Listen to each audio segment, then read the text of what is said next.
Bismillahirrahmanirrahim. Assalamualaikum warahmatullahi wabarakatuh. Perkenalkan, nama saya Rukia, mahasiswa program Pasca Sarjana Universitas Negeri Makassar, program studi pendidikan anak usia dini. Saya akan membahas materi saya, yaitu pemahaman model dan pendekatan serta tahapan pengembangan kurikulum pada suatu lembaga PAUD. Model pengembangan kurikulum merupakan model yang digunakan dalam mengembangkan suatu kurikulum pada suatu lembaga PAUD, di mana kurikulum dibuat untuk menjadikan proses pembelajaran lebih efisien dan efektif dalam suatu lembaga pendidikan anak usia dini.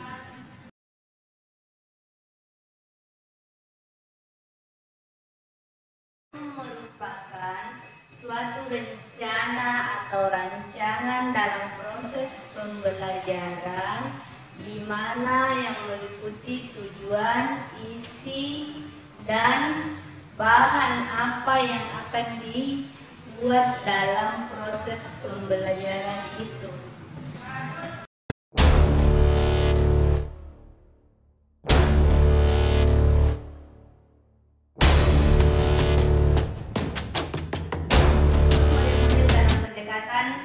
Tahapan pengembangan kurikulum, yaitu model kurikulum multikultura. Pendidikan multikultura merupakan suatu gagasan, suatu gerakan reformasi pendidikan yang mempunyai tujuan, yaitu mengubah struktur pendidikan pada suatu lembaga menjadi lebih baik dan terarah.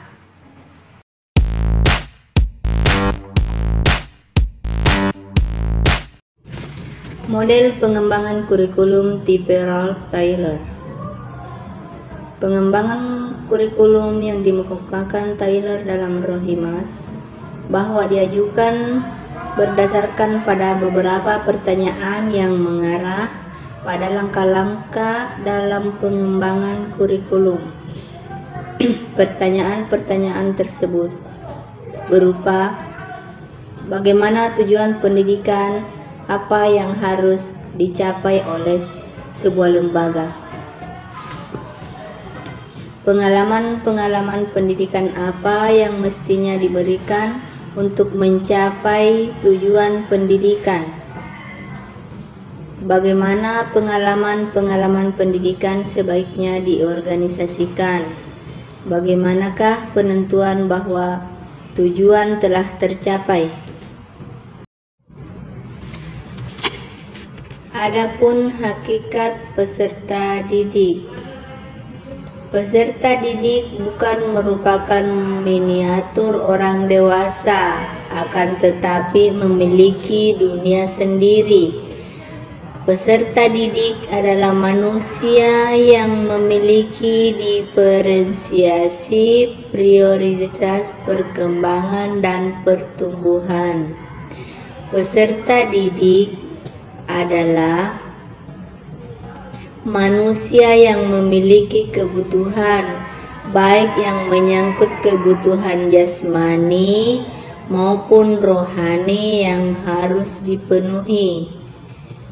Peserta didik adalah makhluk Allah yang memiliki perbedaan individual.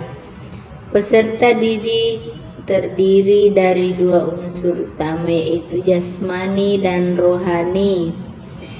Peserta didik adalah manusia yang memiliki potensi yang dapat dikembangkan dan berkembang secara dinamis.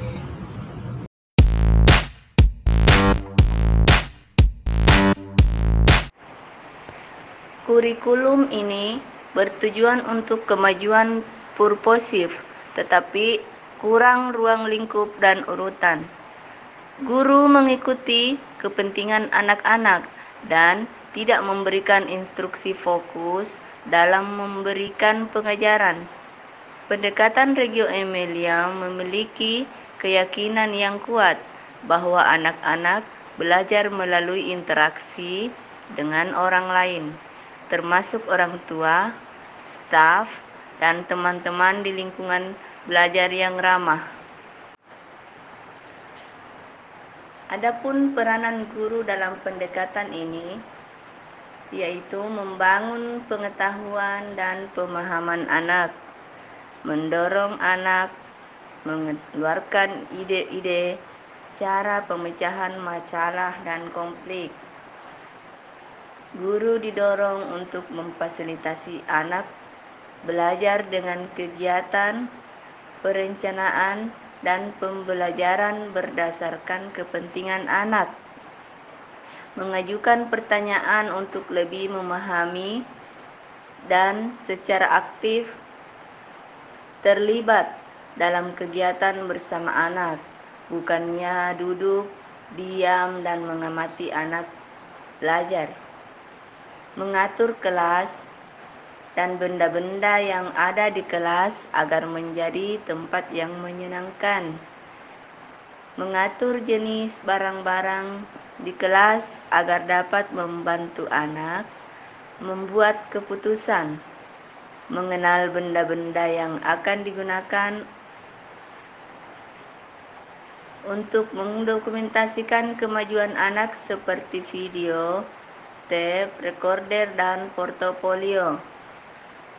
Membantu anak mengutarakan pengetahuannya melalui gambaran pekerjaannya.